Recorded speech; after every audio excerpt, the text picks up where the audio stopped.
Eu fui abandonada no dia em que meu filho nasceu.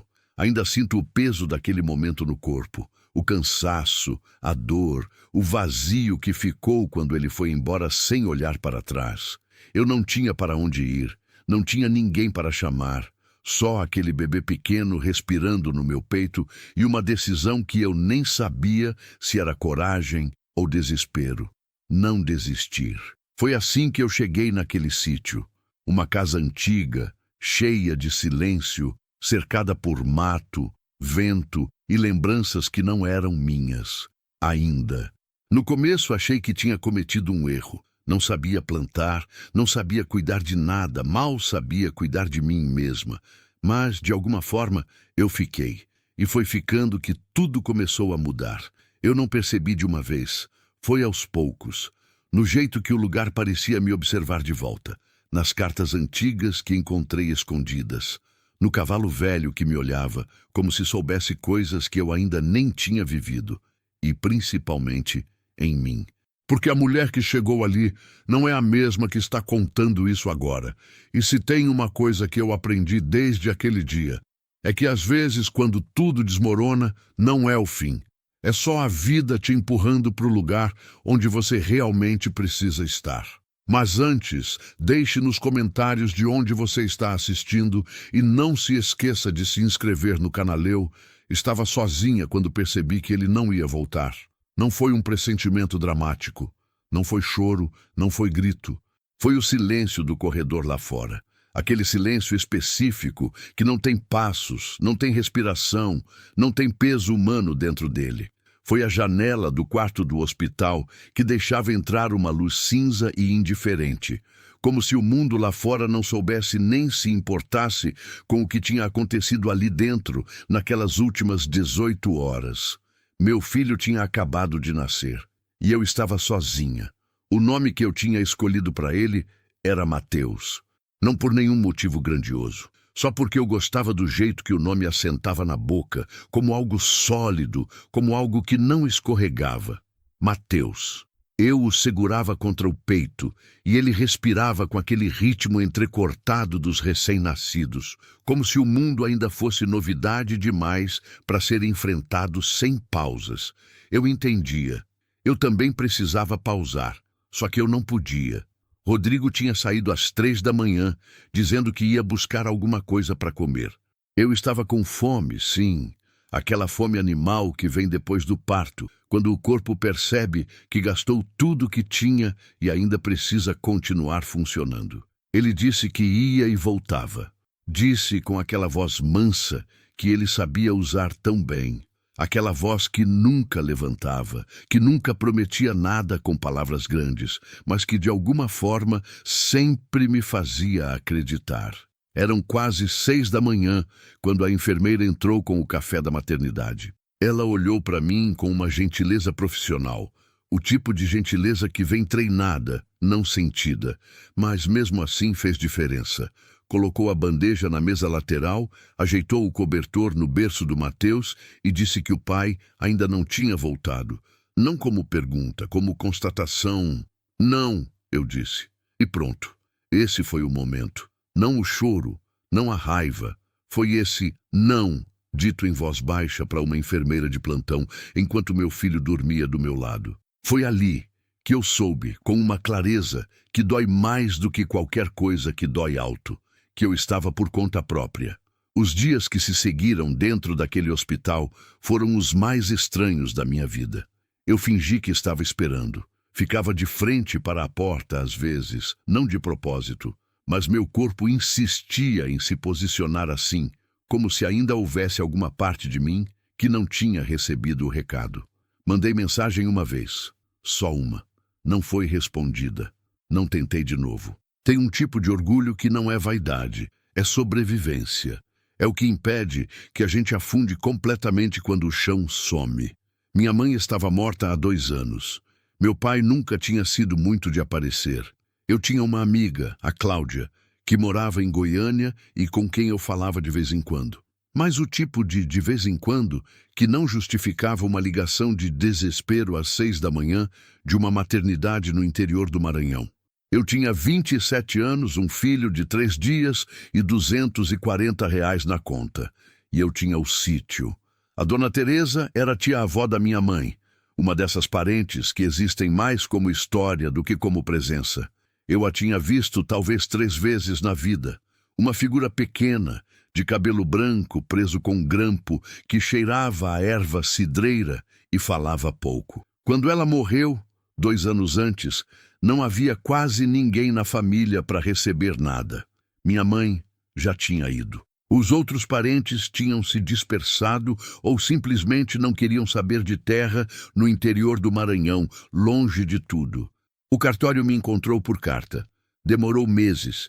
Eu assinei os papéis sem entender muito bem o que estava assinando. Estava de luto, estava perdida, estava no meio de uma vida com Rodrigo que eu achava que estava se construindo, mas que, vejo agora, estava apenas se adiando. O sítio ficava a uns 60 quilômetros de Carolina, numa estradinha de terra que bifurcava da estrada principal perto de um posto de gasolina que, segundo os documentos, chamava-se Posto do Zé Branco. Havia uma casa, um poço, um pedaço de terra com mato e, segundo constava em algum papel que eu mal tinha lido, um cavalo. Eu tinha guardado esses papéis numa pasta azul. Lembro que pensei, isso aqui é de outro mundo. Não tem nada a ver com a minha vida. Mas a minha vida, às vezes, não avisa quando vai mudar de ideia. Recebi alta no 4º dia. Paguei o táxi com parte do que tinha. Fui para o quarto alugado onde Rodrigo e eu morávamos. Um cômodo nos fundos da casa de uma senhora chamada Dona Iracema, que me olhou com uma pena que ela tentou disfarçar e não conseguiu. Não havia recado, não havia carta, não havia nada deixado para trás, além das roupas dele na gaveta e um par de chinelos embaixo da cama. Ele tinha levado o documento do carro, o cartão que ficava em cima da geladeira e as esperanças que eu tinha depositado nos últimos 2 anos. Fiquei 3 dias naquele quarto. Amamentei o Mateus, aprendi no instinto o que ninguém tinha me ensinado, chorei quando ele dormia e segurei o choro quando ele acordava. A Dona Iracema bateu na porta uma vez para perguntar se eu precisava de alguma coisa. Eu disse que não. Ela deixou um pote de caldo de galinha pendurado na maçaneta assim mesmo. No 3º dia, abri a pasta azul. Li os documentos com mais cuidado do que da primeira vez. A propriedade tinha o nome de Sítio Bom Retiro. 4 hectares, casa de alvenaria simples, poço artesanal, uma mangueira, um pé de pequi, uma cerca de arame farpado. E repetindo o que eu vagamente lembrava, um cavalo de nome Trovão, idade avançada, deixado ali pela Dona Teresa como parte da propriedade. Eu não sabia nada sobre cavalos, não sabia nada sobre sítio, não sabia nada sobre como criar uma criança sozinha no interior do Maranhão, com menos de R$ 300 e sem nenhum plano que fosse além de não afundar hoje. Mas eu sabia uma coisa, aquele lugar era meu, era o único lugar no mundo inteiro que naquele momento era comprovadamente, legalmente, indiscutivelmente meu. E eu fui. O ônibus me deixou no trevo da estrada principal às 2 da tarde de uma quinta-feira de setembro. O calor era outro.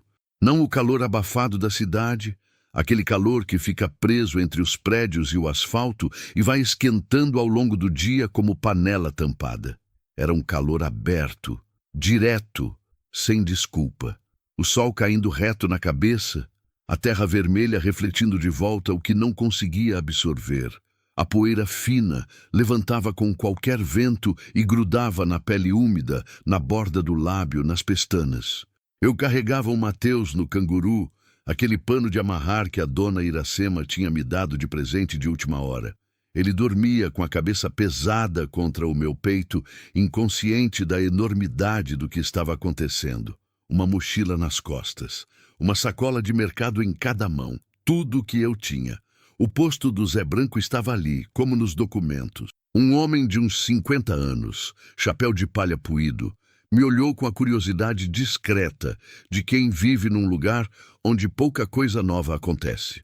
"A senhora vai para o Bom Retiro?" Ele perguntou quando eu mostrei o endereço. "Vou", eu disse. Ele não fez mais perguntas. Chamou um menino de uns 15 anos que tinha uma bicicleta com bagageiro e o menino me levou com as sacolas até a entrada do sítio por R$ 5. Durante o caminho todo, nenhum dos dois disse nada. Só o barulho da bicicleta na terra soltando pedrinhas, o vento passando nas folhas do cerrado e o Mateus respirando contra meu peito. A porteira era de madeira velha, presa com arame. O menino a abriu sem cerimônia, depositou as sacolas do lado de dentro, recebeu o dinheiro e foi embora sem nem olhar para trás. E eu fiquei ali parada, olhando para frente. A casa era pequena, paredes brancas manchadas de umidade nas bordas. Janelas de madeira pintada de verde, com a tinta descascando em tiras longas. Um alpendre de 3 metros de largura, com um banco de concreto encostado na parede. Uma árvore de manga logo à esquerda, com uns poucos frutos verdes ainda presos nos galhos. O mato ao redor estava alto, mas não selvagem. Parecia mais como um lugar que tinha sido cuidado e parou de ser, não como um lugar que nunca soube o que era cuidado. A chave estava onde os documentos diziam, debaixo do vaso de barro partido ao lado da porta. Entrei. O cheiro era de tempo, não de podridão, de tempo. Madeira velha, cal, alguma erva seca dependurada no teto da cozinha que eu não soube identificar. Os móveis eram poucos e pesados. Uma mesa de madeira escura, 4 cadeiras, uma cômoda, um fogão de 2 bocas, um armário de cozinha com portas de veneziana. No quarto, uma cama de casal com um colchão que precisava de sol e um guarda-roupa com espelho embaçado. Coloquei o Mateus sobre a cama com cuidado, sem tirá-lo do pano. Ele franzou o senho, mas não acordou. Fui até a janela do quarto e olhei lá fora. Foi aí que eu o vi pela primeira vez. Ele estava do outro lado da cerca, parado debaixo de uma paineira, me olhando. Grande, castanho escuro, com o focinho cinza de quem já viveu muito. As costelas davam para ver um pouco, não de abandono, mas de velhice, aquela magreza que vem quando o corpo já usou boa parte do que tinha. As orelhas estavam eretas, viradas na minha direção. Trovão. Ele me olhava como quem reconhece alguém que ainda não conhece. E eu, sem entender porquê, sem ter nenhuma base racional para isso, sentia alguma coisa no peito que não era exatamente conforto, mas estava na mesma vizinhança. Fui até a cozinha, abri a torneira. A água veio, meio enferrujada nos primeiros segundos, depois clara. O poço funcionava. Sentei na cadeira da cozinha, com o silêncio enorme do interior me abraçando por todos os lados. O vento nas telhas, o canto de um pássaro que eu não conhecia, um grilo precoce lá longe, testando o fim da tarde. E pela primeira vez em muitos dias, eu não precisei fingir que estava esperando nada, porque eu havia chegado.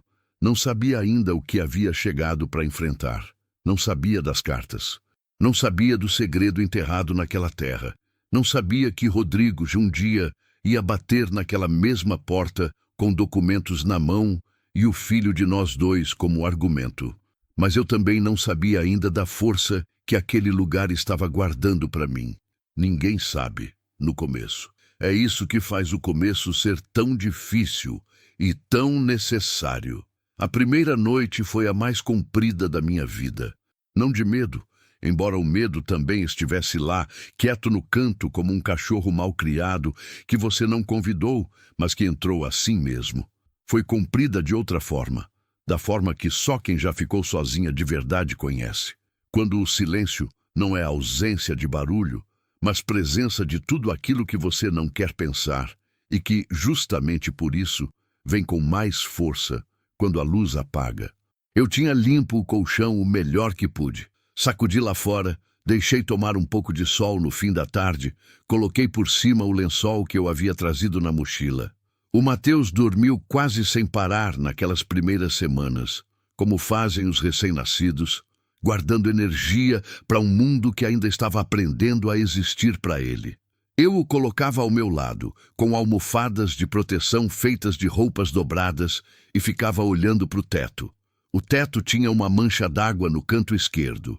Velha, ressecada, não ativa, mas estava lá, contando uma história de chuva passada que ninguém tinha resolvido. Fiquei olhando para ela por um tempo longo demais, como se ela fosse me explicar alguma coisa. Não explicou. Lá fora, os grilos cantavam com uma insistência que não era perturbadora. Era constante, como respiração da terra. O vento batia de vez em quando nas janelas de madeira, com um estalo seco, e eu levava um segundo para lembrar onde estava antes de relaxar de novo. Uma vez, no meio da madrugada, ouvi um som que não consegui identificar. Um bufar baixo, ritmado, vindo de longe. Demorei para entender que era trovão, do outro lado da cerca, dormindo em pé do jeito que cavalos dormem. Aquilo, por algum motivo que não sei explicar direito, me ajudou a fechar os olhos. De manhã cedo, antes mesmo do sol raiar de verdade, o Mateus acordou com fome. O mamentei sentada na cama, no escuro quase completo, com a janela deixando entrar só uma fresta cinzenta do amanhecer. Ele mamou com aquela seriedade toda dos bebês, como se aquilo fosse a tarefa mais importante do universo. E era, para ele. Quando terminou, ficou me olhando com aqueles olhos ainda sem foco, ainda descobrindo a diferença entre luz e sombra. "Bom dia", eu disse baixinho. Ele abriu a boca. Não sorriu. Bebê com 5 dias não sorri ainda. Mas abriu a boca e aquilo foi suficiente. Levantei, fui até a cozinha, acendi o fogão de 2 bocas. O gás estava pela metade, precisava providenciar mais, e esquentei água para um café que eu tinha trazido num saquinho de plástico. Enquanto esperava a água ferver, fui até a janela da cozinha que dava para o quintal dos fundos. O sol estava nascendo pelo lado do cerrado. Uma faixa laranja baixa no horizonte, com o céu ainda roxo em cima, e as silhuetas das árvores recortadas contra essa luz como figuras de papel. Um uru cantou em algum lugar, aquele canto de interior, áspero e repetido, que parece sempre estar chamando alguém que não vai aparecer. Eu fiquei parada olhando por um tempo, e foi aí que eu vi, pela primeira vez, o que estava no canto do quintal. Era um baú.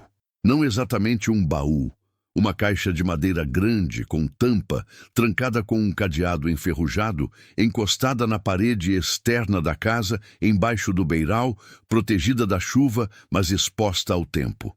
A madeira estava escurecida de umidade e sol alternados, mas sólida, do tipo de madeira grossa que dura décadas sem pedir licença. Eu tinha passado por ali na tarde anterior sem prestar atenção. Estava cansada demais. Estava com o bebê no canguru e as sacolas nas mãos e a cabeça cheia de coisas práticas. Onde colocar o leite para não estragar, se a água era boa para beber, se as janelas fechavam de verdade. Mas agora, na luz do amanhecer, com o café esfriando na caneca e a cabeça um pouco mais quieta, eu olhei para aquela caixa de madeira e senti uma curiosidade específica. Não de criança, não de aventura. Uma curiosidade séria, do tipo que vem quando você entende que alguma coisa ali tem peso. Fui até ela. Empurrei o cadeado com o polegar. Estava enferrujado, mas firme. Dei volta na casa procurando.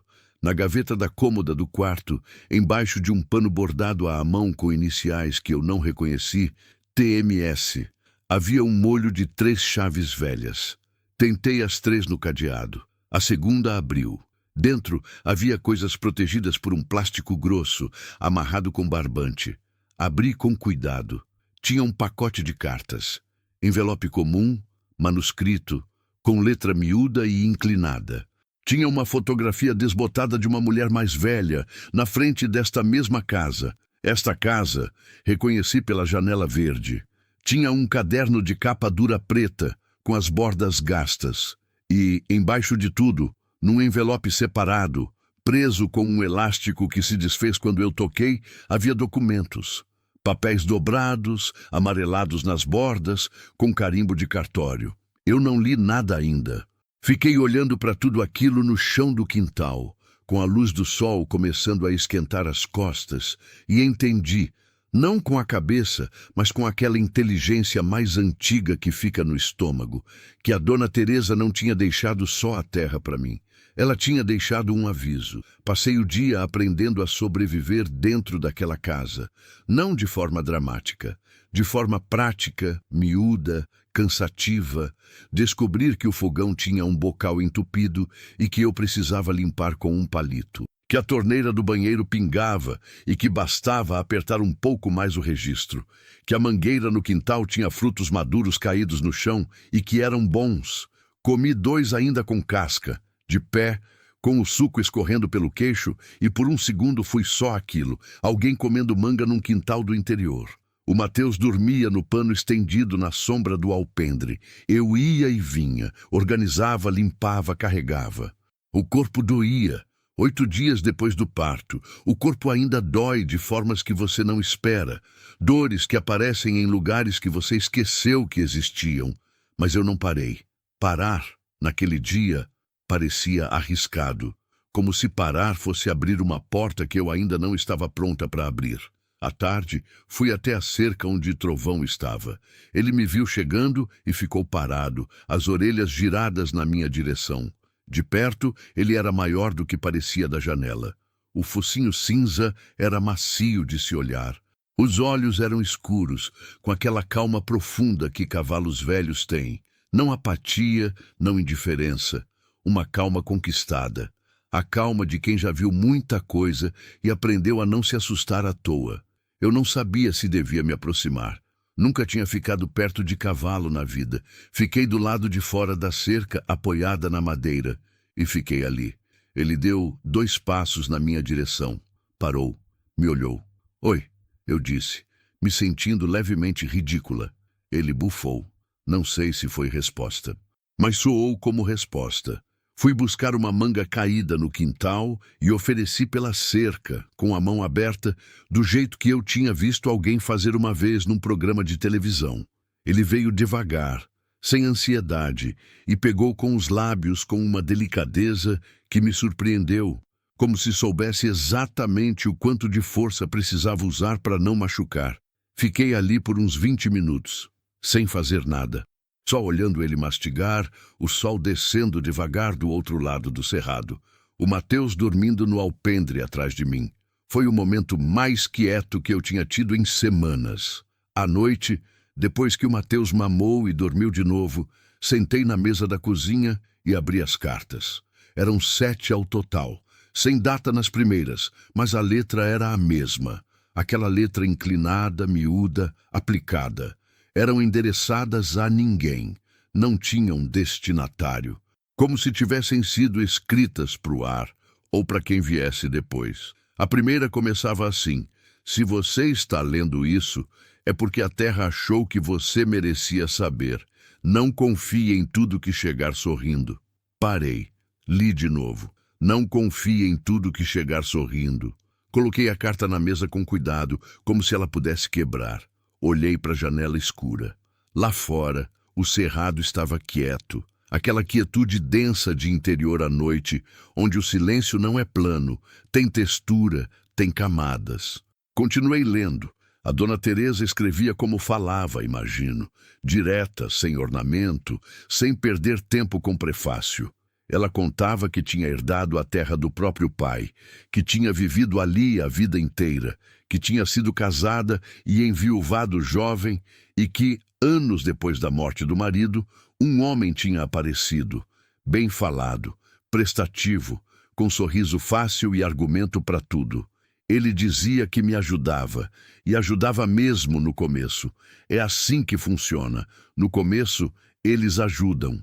Ele tinha ficado meses tentando convencê-la de que a terra rendia mais se fosse vendida para um fazendeiro da região, que ela estava velha para cuidar sozinha, que o dinheiro ia fazer uma vida melhor em outro lugar, que ele conhecia um advogado, que o advogado era de confiança, que era só assinar. Mas eu desconfiei do cavalo. Parei de novo. Trovão começou a ficar agitado quando esse homem chegava. Não mordia, não chutava. Só ficava de lado, as orelhas para trás, os olhos acompanhando. Um animal velho não gasta energia à toa. Se ele prestava atenção, era porque tinha razão. Eu levei a mão involuntariamente para a janela, como se fosse ver trovão dali. Não dava. Era noite fechada. Mas pensei nele parado debaixo da paineira, naquela calma pesada, e alguma coisa encaixou. A carta continuava. Dona Teresa tinha fingido que ia considerar a proposta do homem. Enquanto isso, tinha escondido alguma coisa. Tinha guardado o que precisava ser guardado. E quando o homem voltou com o advogado e os papéis prontos para assinar, ela tinha mostrado o que tinha. Ele foi embora sem conseguir nada. Mas ele pode voltar. Não nesta forma, não este homem, mas o tipo volta. O tipo sempre volta. Por isso escondi o que escondi, e por isso estou escrevendo isso aqui. Não para mim, para quem a terra escolher depois. A carta terminava ali. Olhei para o envelope com os documentos que eu ainda não tinha aberto. Não abri naquela noite. Não porque tive medo, embora tivesse, mas porque entendi, com aquela inteligência de estômago de novo, que algumas coisas precisam ser encontradas no tempo certo, que eu precisava primeiro saber onde estava, antes de saber o que estava guardando. Recoloquei tudo no plástico, amarrei com um barbante novo que achei na gaveta da cozinha e guardei dentro de casa, embaixo da cama. Deitei ao lado do Mateus. Ele dormia com a mão fechada em punho, do jeito que bebês dormem, como se estivessem segurando alguma coisa importante. Fiquei olhando para ele por um longo tempo.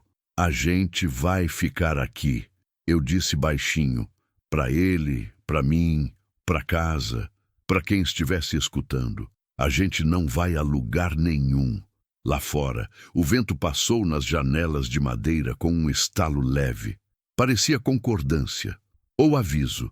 Naquela altura, eu ainda não sabia a diferença. Tem coisas que a gente aprende não porque quis aprender, mas porque a vida encostou o rosto no seu e disse, ou você aprende, ou você afunda. Aprendi a tirar leite da cabra da vizinha, a dona Celina, que morava a uns 2 quilômetros de distância e que apareceu na minha porta numa manhã de terça-feira com um pote de doce de buriti e uma curiosidade que ela mal conseguia disfarçar atrás da educação. Aprendi a acender o fogão com o bocal torto sem desperdiçar fósforo. Aprendi que o poço rendia melhor de manhã cedo, antes do sol puxar a água para cima. Aprendi que o Mateus gostava de ser embalado com um ritmo específico. Não muito rápido, não muito lento. Um ritmo que eu fui descobrindo no erro, nas noites compridas, no cansaço que vai além do físico e chega num lugar que não tem nome. Aprendi aos poucos que aquela terra tinha uma lógica própria. Não era hostil, era exigente. Tem diferença. Uma terra hostil quer que você vá embora. Uma terra exigente quer saber se você merece ficar, e eu estava tentando todos os dias mostrar que merecia. Foram os primeiros 15 dias mais duros da minha vida adulta. O dinheiro que eu tinha durou pouco mais de uma semana. Comprei o básico no mercadinho de Carolina na primeira vez que consegui carona com o menino da bicicleta até o posto, e de lá peguei o ônibus por 2 horários. Arroz, feijão, fubá, óleo, sal, sabão, um pacote de fraldas que custou mais do que eu esperava e que eu calculei que ia durar uns 10 dias se eu fosse cuidadosa. Não fui cuidadosa o suficiente. No 12º dia, estava no último pacote. Fui até a dona Celina. Não foi fácil. Não sou de pedir. Nunca fui. Tem uma coisa dentro de mim que resiste a isso com uma força que às vezes é proteção e às vezes é burrice pura. E eu sei distinguir as duas, mas no momento geralmente escolho a errada. Mas o Mateus não tinha culpa da minha teimosia, e isso foi maior do que o orgulho. Ela me recebeu sem fazer cerimônia, que foi o maior alívio. Não me olhou com pena, me olhou com avaliação, aquele olhar de mulher do interior que mede tudo em silêncio antes de decidir o que fazer. Me deu fraldas de pano que ainda guardava de quando os netos eram pequenos. Me ensinou a lavar, a secar no sol, a passar com o ferro de brasa. Fralda de pano não é vergonha, ela disse, com uma firmeza que não precisava de mais nada. Não é, concordei.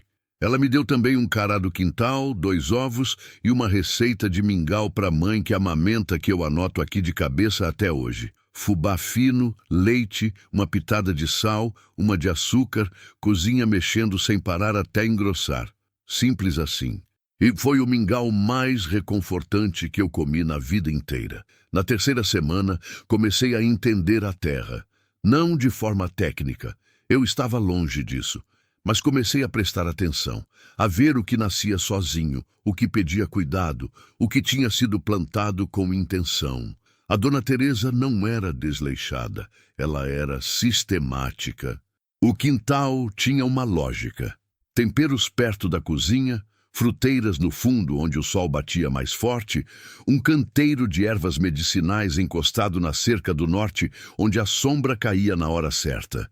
Tinha arruda, boldo, erva cidreira, hortelã, uma touceira de capim-santo que cheirava tão forte que quando eu passava perto fechava os olhos. Tinha um pé de mamão que estava quase no ponto. Tinha jiló crescendo meio abandonado num canto, e eu não gosto de jiló, mas comi assim mesmo, porque era comida, e comida não se discute quando você está contando cada real. E tinha trovão. Ele virou, sem que eu planejasse, parte da minha rotina. Toda manhã, quando eu ia até o quintal dos fundos, ele estava lá do outro lado da cerca. Esperando, dava impressão. Eu levava o que tinha, manga quando tinha, cará cozido uma vez que ele aceitou com menos entusiasmo, capim que eu cortava com o facão enferrujado que achei no galpão. Ficávamos um tempo assim, eu de um lado, ele do outro, sem muito a dizer. Mas não era silêncio vazio. Era o tipo de companhia que não precisa de palavra para ser real. Foi numa manhã de domingo, 3 semanas depois que eu tinha chegado, que Trovão me levou até lá. Não de propósito, não pareceu premeditado, não foi nada de filme. Foi assim. Eu estava andando pelo perímetro da cerca, como tinha virado hábito, olhando o estado do arame, tentando entender o tamanho real da propriedade. O Mateus estava dormindo no alpendre no pano. Trovão foi andando do meu lado, do lado de dentro da cerca, no mesmo passo. Chegamos num ponto onde a cerca fazia uma curva, contornando um aglomerado de árvores mais densas, angico, faveira, 1 ou 2 cajueiros velhos. Ali, o mato era mais fechado, a sombra mais pesada. Trovão parou. Não devagar, parou de uma vez. Ficou olhando para dentro daquele aglomerado, com as orelhas eretas, a cabeça ligeiramente inclinada. Eu parei também. "O que foi?" Perguntei, em voz baixa, como se ele fosse responder. Ele não respondeu, mas também não saiu do lugar. Entrei no mato com cuidado, afastando os galhos com o braço.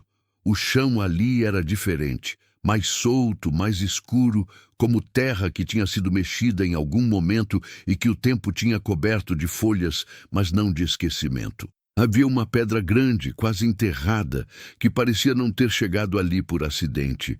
Estava posicionada com uma precisão que não era da natureza. Ajoelhei. Comecei a cavar com as mãos. Estava a uns 30 centímetros de profundidade.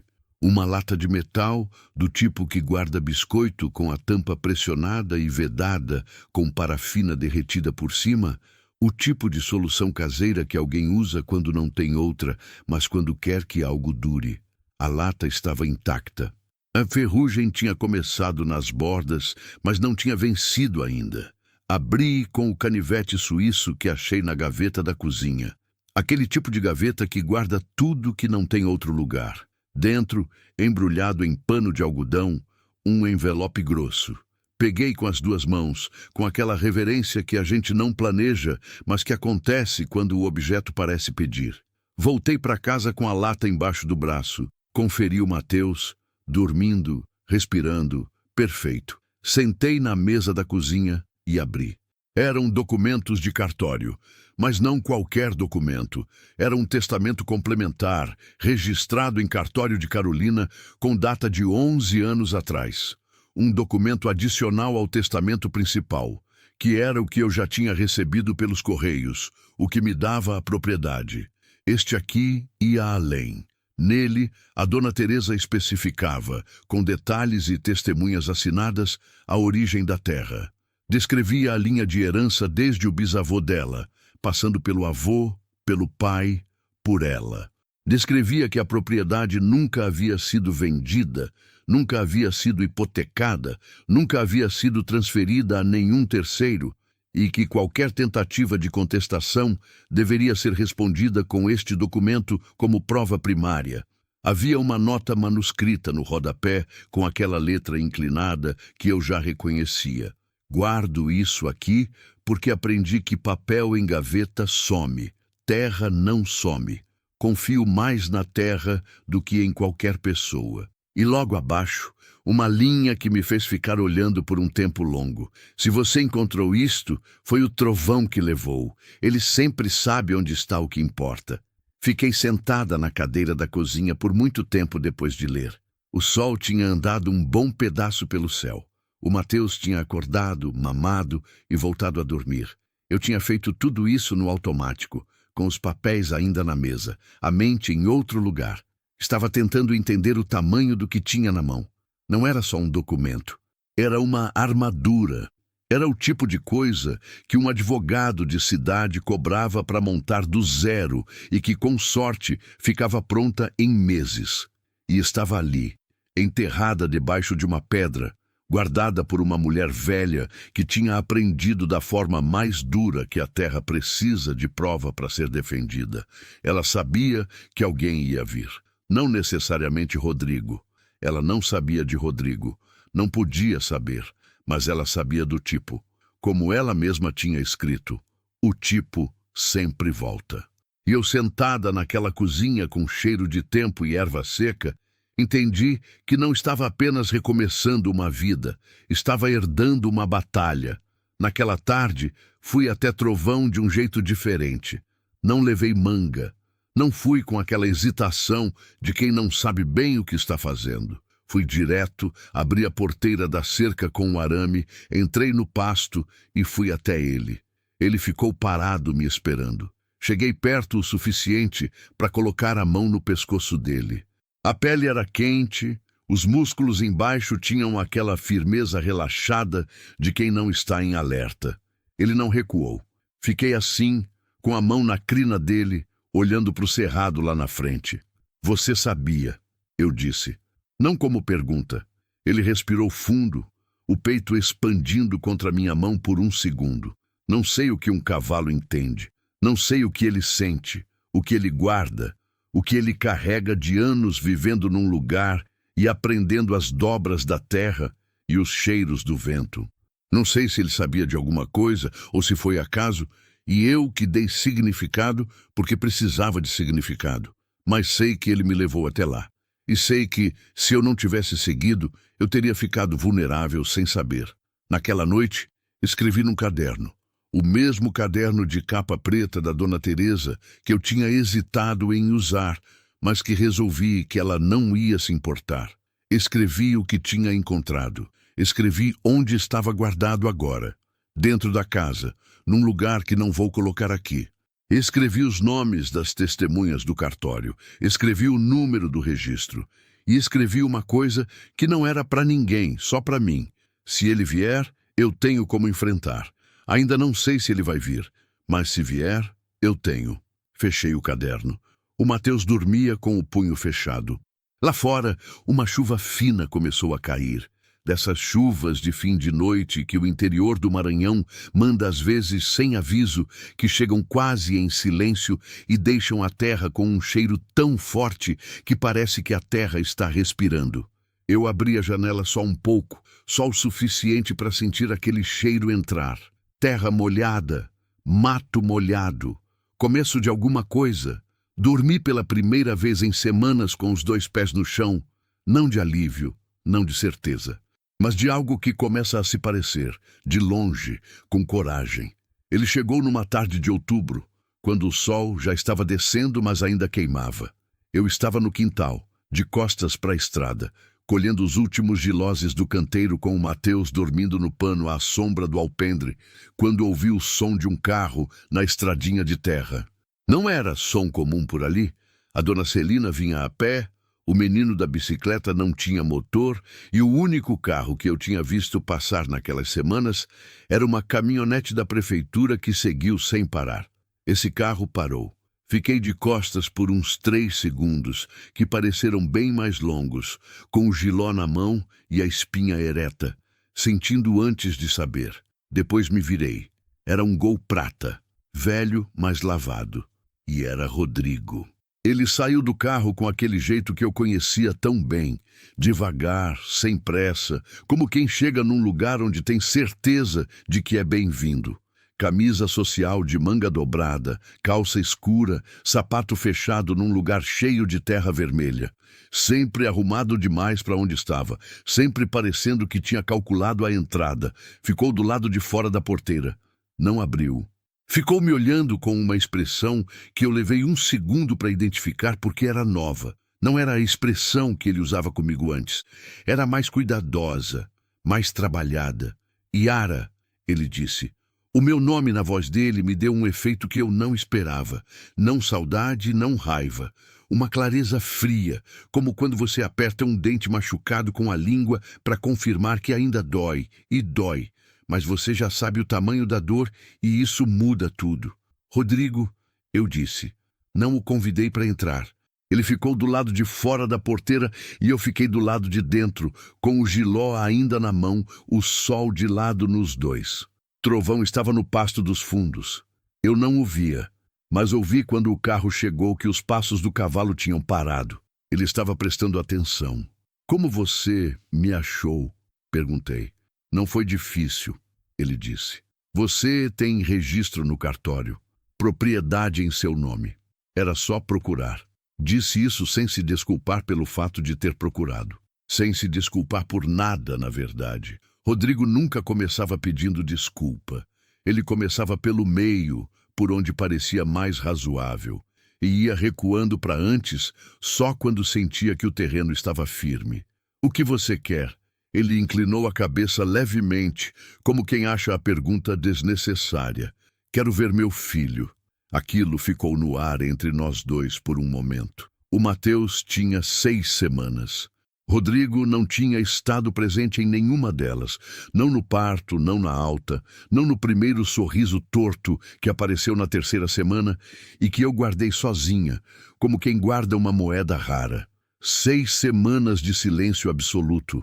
E agora, quero ver meu filho dito na frente da porteira de uma terra que ele não conhecia como se fosse a coisa mais natural do mundo. Ele está dormindo, eu disse. Posso esperar. Não pode. Pausa. Ele olhou para mim com uma expressão que tentava ser ferida e não chegava lá. Ficava a meio caminho, naquele lugar onde a performance se parece com sentimento, mas não tem o mesmo peso. Yara, eu errei. Sei que errei. Mas ele é meu filho também e eu tenho direito. Você foi embora, eu disse. A voz saiu mais firme do que eu esperava. Foram as 3 da manhã, 2 horas depois que ele nasceu. E nunca mais deu sinal. Então, antes de falar em direito, você me explica isso. Silêncio. Ele olhou para o chão por um segundo. Quando levantou os olhos, a expressão tinha mudado de novo. Desta vez para algo que parecia mais próximo de real, mais próximo de vergonha verdadeira. E por um momento, só um momento, eu quase abri a porteira. Só um momento. Ele ficou uns 40 minutos naquela tarde. Ficou do lado de fora o tempo todo. Falou que tinha entrado em pânico. Aquela palavra que os homens usam quando querem dizer eu fui covarde sem ter que dizer eu fui covarde. Falou que tinha ido embora para a casa da mãe dele em Imperatriz. Que tinha ficado 1 semana sem conseguir pensar direito. Que tinha tentado me mandar mensagem, mas não sabia o que escrever. Não perguntei por que a mensagem nunca chegou. Não valia. Falei pouco. Deixei ele falar. Aprendi isso nas últimas semanas. Deixar o espaço aberto e ver o que a pessoa coloca nele. É mais revelador do que qualquer pergunta. Ele disse que queria estar presente. Disse que o Mateus merecia ter o pai por perto. Disse que talvez pudessem conversar sobre arranjos, sobre o que era melhor para a criança, sobre uma forma de resolver aquilo de maneira madura. A palavra arranjos ficou na minha cabeça como um caroço. Antes de ir embora, ele olhou para casa, para o quintal, para a terra ao redor. O tipo de olhar que não é de admiração, é de avaliação. Demorado, calculado, passando pelos cantos como quem está medindo. Lugar bom, ele disse. É meu, eu disse. Ele sorriu. Não com alegria, com paciência, aquela paciência forçada que precede uma jogada.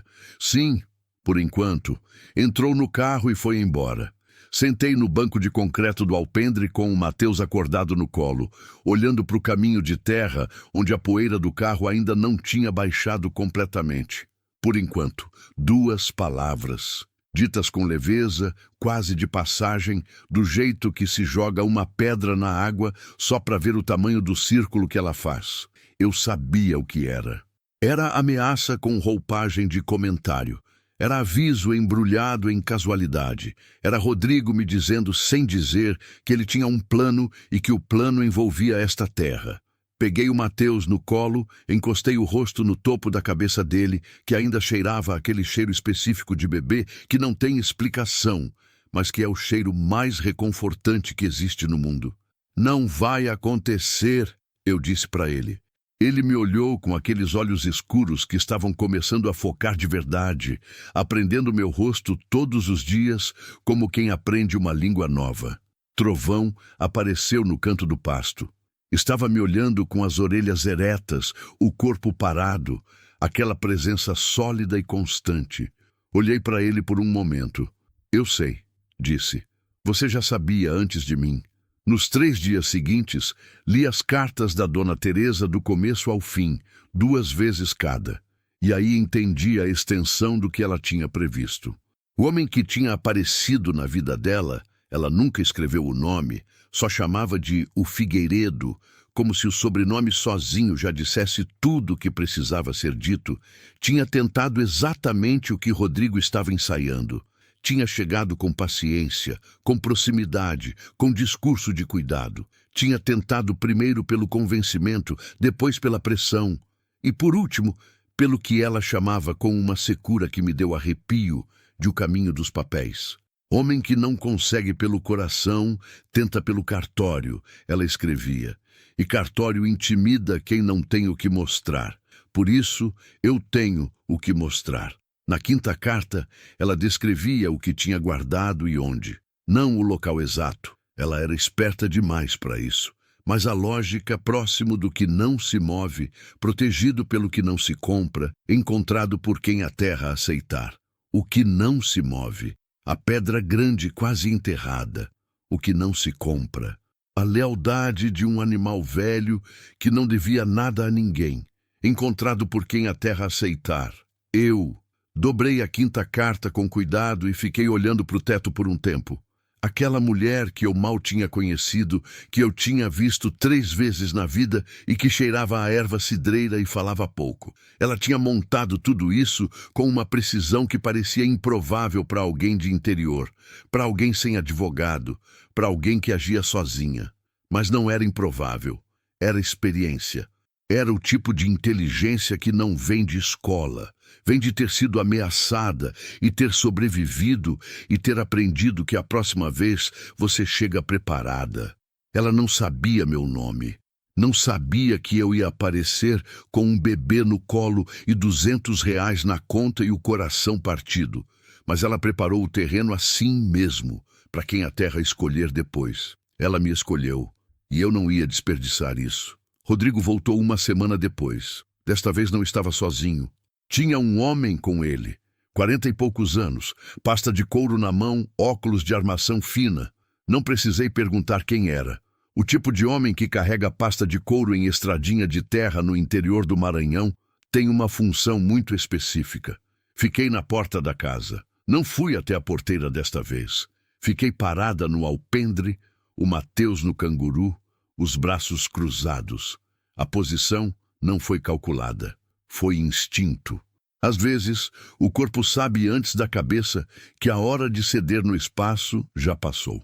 O advogado se apresentou com nome que não me importei em guardar.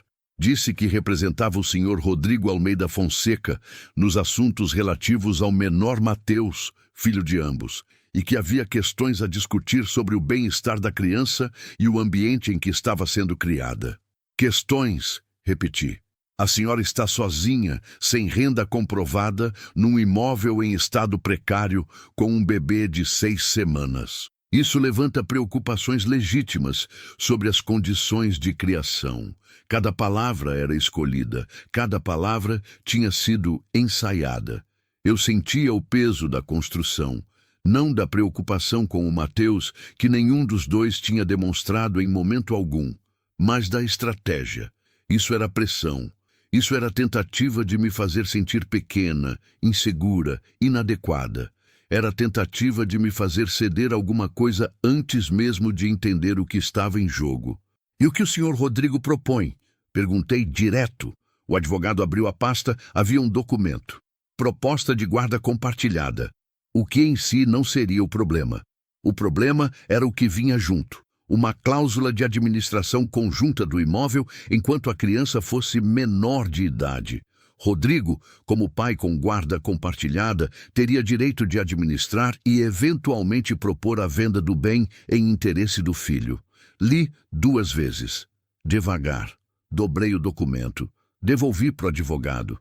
Não vou assinar isso, eu disse. Senhora, o senhor Rodrigo tem direitos.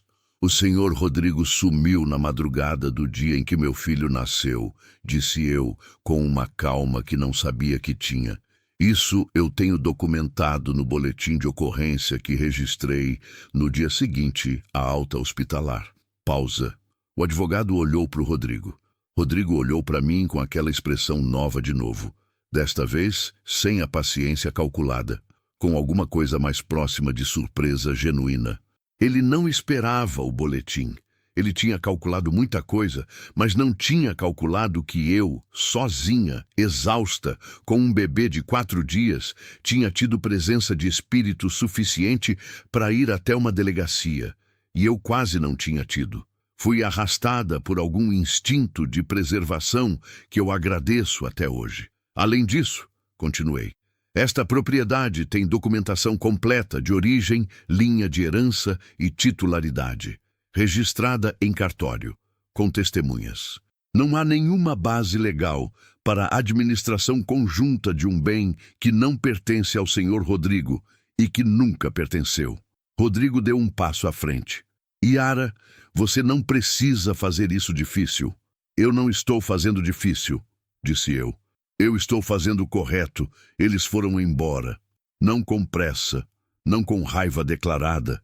Com aquela retirada calculada de quem não venceu, mas também não admite que perdeu. O tipo de retirada que anuncia continuação. Fiquei no alpendre até o carro sumir na curva da estradinha. Então as pernas tremeram. Entrei em casa, sentei no chão da cozinha, não na cadeira, no chão, com o Mateus ainda no canguru.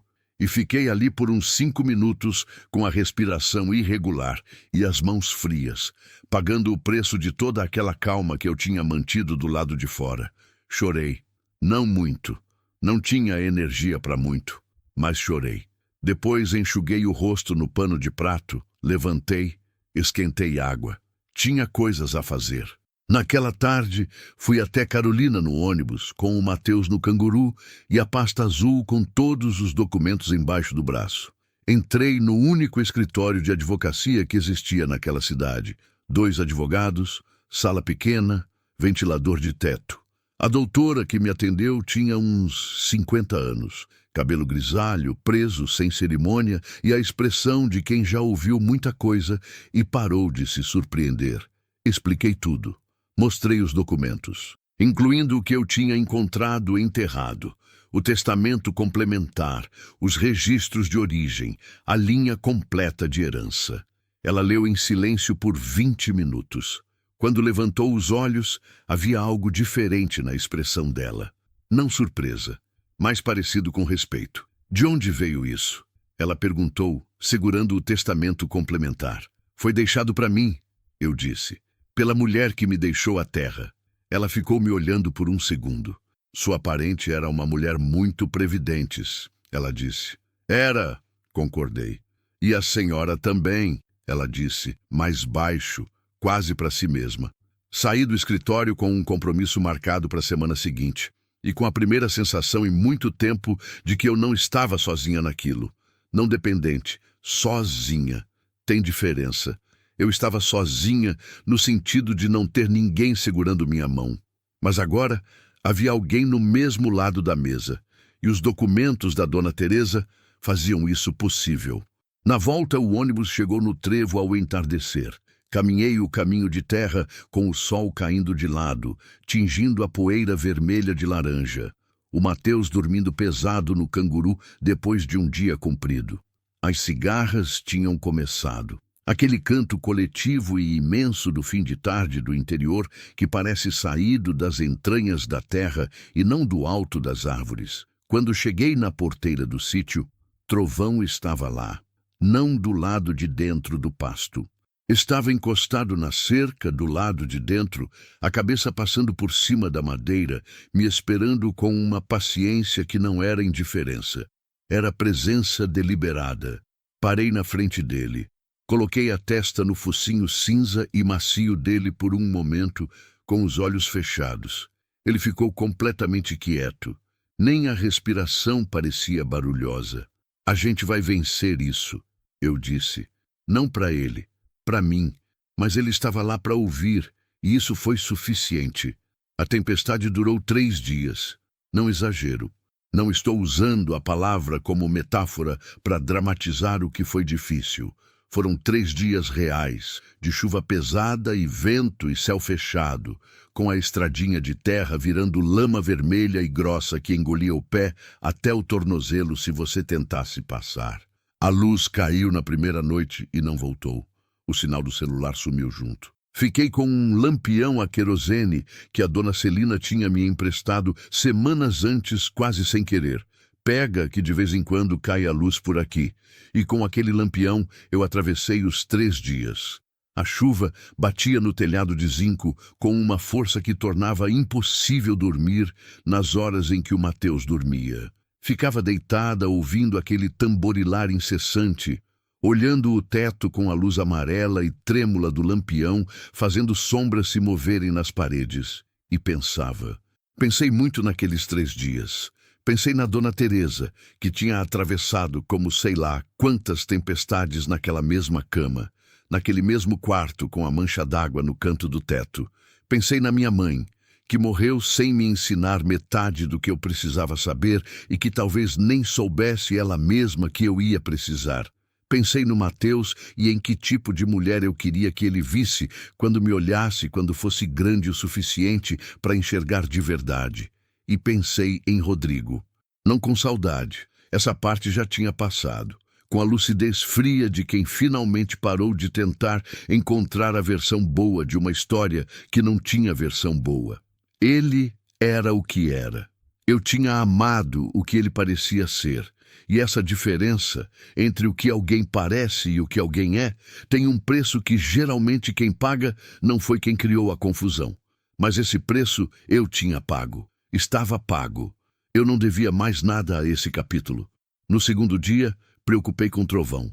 O pasto estava encharcado, a água acumulando nas partes baixas do terreno. Ele tinha um abrigo de madeira no canto do pasto. Simples, sem porta, mas com telhado. Mas eu não o via desde a noite anterior. Coloquei a capa de chuva que encontrei pendurada atrás da porta. Uma capa velha de borracha amarela, grande demais para mim, que devia ter sido da Dona Teresa, e saí com o Mateus bem preso no canguru embaixo da capa, protegido do temporal. Estava na porta do abrigo. Parado, com a cabeça baixa, mais quieto do que o normal. Entrei no abrigo encharcada e fui até ele. Passei a mão no pescoço, nas costelas. Ele estava com a respiração um pouco diferente. Não ofegante, não em desespero, mas pesada. O tipo de respiração de alguém que está carregando alguma coisa que não é físico. Fiquei com ele por 1 hora naquele abrigo, com a chuva batendo no telhado baixo e o Mateus dormindo contra o meu peito com aquele abandono completo dos bebês que nunca deixa de me impressionar. De vez em quando colocava a mão no focinho de Trovão. Ele não levantava a cabeça, Só fechava os olhos por alguns segundos, como quem aceita o contato, mas não quer fazer esforço. Ele estava velho, muito velho. Eu sabia disso desde o começo. Sabia sem entender o que sabia. Mas naquele abrigo molhado, com a luz cinza da tempestade entrando pelas frestas da madeira, senti aquilo de outra forma. Não como informação, como realidade próxima. Fica, eu disse para ele com mais urgência do que pretendia. Ele abriu um olho, me olhou, depois fechou de novo. No terceiro dia, a chuva foi afrouxando. Primeiro parou de vez em quando, por 10 minutos, por 20. Depois ficou só garoa. Depois o céu abriu numa fresta larga e branca a oeste, e aquela luz de depois de chuva entrou no mundo com aquela claridade específica que não tem em mais nenhum outro momento. Uma luz limpa, lavada, que faz tudo parecer que acabou de ser feito. A estradinha ainda estava intransitável, mas o sinal do celular voltou no fim da tarde do terceiro dia. 3 mensagens da doutora advogada. Abri as 3. A primeira era informativa. Ela tinha protocolo, uma notificação formal em resposta à proposta de guarda apresentada pelo advogado de Rodrigo, contestando especificamente a cláusula de administração do imóvel como juridicamente inválida. A segunda era mais direta. O advogado de Rodrigo tinha respondido alegando que a documentação do imóvel poderia ser contestada com base em irregularidades na linha de herança. A terceira era a que importava, mas com o testamento complementar que a senhora me trouxe, não há base para contestação. A documentação é robusta. Quero que a senhora saiba disso antes de mais nada. Podemos conversar quando a estrada abrir. Li as 3 mensagens sentada no banco do alpendre, com os pés descalços na terra molhada, o sol entrando de lado, o ar com aquele cheiro pesado e gostoso de terra encharcada que eu tinha aprendido a amar naquelas semanas. Fechei os olhos por um momento. A dona Teresa tinha feito a parte dela há 11 anos. Trovão tinha feito a parte dele, me levando até a pedra, e eu tinha feito a parte que me cabia. Às vezes a vida funciona assim, cada um carregando um pedaço, sem saber direito o tamanho do pedaço do outro. E no fim, o que foi carregado é suficiente. A audiência aconteceu 6 semanas depois. Não vou descrever o fórum, o corredor, o banco duro de esperar. Não vou descrever o rosto do advogado de Rodrigo quando a doutora apresentou o testamento complementar com todos os registros de origem, a linha completa de herança, o boletim de ocorrência da madrugada do parto. Não porque não me lembro. Lembro de cada detalhe. Mas porque não é essa a parte que importa guardar. O que importa guardar é o seguinte: saí daquele fórum com a propriedade intacta e juridicamente blindada. A guarda do Mateus ficou comigo, com visitas regulares garantidas ao pai, sem nenhuma cláusula que tocasse na terra. O advogado de Rodrigo não tinha o que apresentar que fosse mais forte do que o que eu tinha. A doutora foi precisa, econômica e implacável, do jeito que mulher experiente é quando está no assunto que domina. Rodrigo estava lá.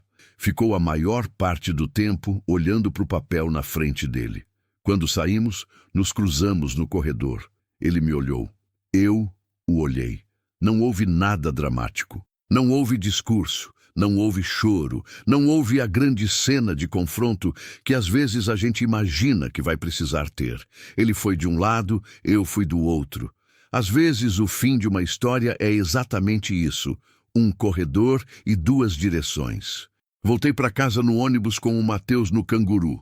Olhando pela janela, o cerrado passando, aquela paisagem que eu tinha achado estranha nas primeiras semanas e que agora reconhecia como minha, as árvores tortas e corajosas do sertão, a terra vermelha, o céu imenso, o horizonte que parece não acabar nunca.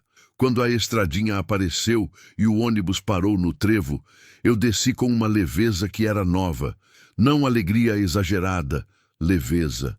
A diferença entre carregar algo muito pesado e não carregar. O corpo demora a acreditar, mas o corpo sabe.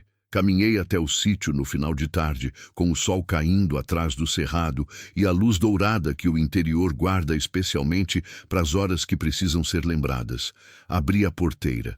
Encontrei Trovão deitado no pasto. Ele estava deitado de lado, com o pescoço estendido, a respiração lenta e funda. Cavalos velhos se deitam às vezes. Eu tinha aprendido isso com a dona Celina, que me explicou que é normal, que não significa necessariamente o pior. Mas havia alguma coisa na forma como ele estava, no tamanho do silêncio ao redor dele, que me fez ir devagar. Ajoelhei ao lado dele. Coloquei a mão no pescoço. Ele estava quente, respirando. Os olhos, quando os abriu, me reconheceram. Tenho certeza disso. Não é projeção, não é sentimentalismo. Eram olhos que me reconheceram. Oi, eu disse, com a voz que saiu mais pequena do que planejei. Ele fez um movimento leve com a cabeça. Não se levantou. Fiquei ali com ele enquanto o sol ia descendo. O Mateus dormia no canguru contra meu peito. Os grilos começaram quando o céu ficou roxo. Depois, as estrelas, aquelas estrelas do interior que não têm concorrência de luz artificial, que aparecem em quantidade absurda, como se o céu estivesse mostrando que existe muito mais do que normalmente a gente deixa enxergar. Fiquei até ele adormecer de vez. A respiração foi ficando mais espaçada, mais funda, mais tranquila. Na última, ele expirou com aquela completude de quem terminou alguma coisa que precisava ser terminada. Fiquei ainda um tempo com a mão sobre o pescoço dele, já quieto e pesado. Não chorei imediatamente. Chorei depois, mais tarde, dentro de casa, sozinha na cozinha com o café esquentando no fogão. Chorei de um jeito limpo, sem raiva, sem desespero. O tipo de choro que não é derrota, é reconhecimento. Era o choro de quem entende que algo muito grande passou pela vida e fez diferença e foi embora, e que isso é real e merece ser sentido de verdade. Trovão tinha ficado até garantir que eu ficava. Só então foi. Enterrei ele no canto do pasto, perto dos cajueiros velhos. O Zé do Posto me ajudou. Apareceu de manhã sem que eu tivesse pedido, com uma pá e 2 vizinhos. Disse apenas a dona Celina falou e não precisou de mais explicação. Isso é o interior em suas melhores formas. A notícia que circula sem fio, o gesto que chega antes da palavra. Coloquei uma pedra em cima. A pedra grande, a mesma que tinha escondido os documentos da dona Teresa. Pareceu certo. Os meses que vieram foram de construção. Não construção no sentido de grandes feitos, no sentido mais honesto da palavra, tijolo por tijolo, dia por dia, escolha por escolha. Aprendi a plantar, não sozinha. A dona Celina tinha uma paciência infinita com minha ignorância e uma satisfação quase maternal em me ver errar e tentar de novo. Plantei feijão, plantei quiabo, plantei couve, plantei com o Mateus no pano ao lado, depois no cercadinho de madeira que o Zé do Posto fez de presente, quando ele começou a sentar sozinho, depois correndo pelo quintal, com aquela corrida de quem ainda não confia nas próprias pernas, mas insiste assim mesmo. Aprendi a vender o que a terra dava. Começou com a feira de Carolina, uma vez por semana, com uma cesta pequena. Virou 2 cestas, virou um arranjo com uma mercearia que comprava semanalmente. Não ficou rico, está longe disso, mas ficou suficiente, que é uma palavra que as pessoas subestimam porque nunca ficaram sem o suficiente de verdade. A doutora advogada virou uma presença na minha vida, não amizade exatamente, mas algo parecido. O tipo de relação que se forma entre mulheres que se respeitaram num momento difícil e que não precisam de mais pretexto do que esse. Ela me indicou um contador. O contador me indicou um programa de crédito rural. O crédito rural me deu a possibilidade de consertar o telhado e comprar um freezer. O telhado consertado parou de fazer a mancha d'água crescer. Pequeno detalhe, mas notei. Rodrigo cumpriu as visitas por um tempo. Depois foram ficando mais espaçadas. Depois, pararam. Não por minha causa, por conta dele, de distância, de uma vida que eu não acompanho e não preciso acompanhar. O Mateus vai crescer e vai ter perguntas, e eu vou responder com a verdade que for adequada à idade dele, sem adicionar veneno, nem tirar responsabilidade de onde ela pertence. Não guardo rancor, não por virtude, por economia. Rancor é pesado, ocupa espaço que eu preciso para outras coisas. O que eu guardo é o que aprendi. Uma noite, quando o Mateus tinha quase 2 anos, eu estava sentada no banco do alpendre depois que ele tinha dormido. Era uma noite de maio, com o céu limpo e estrelado e uma brisa que não era fria, mas era fresca o suficiente para ser boa. Peguei o caderno preto da Dona Teresa.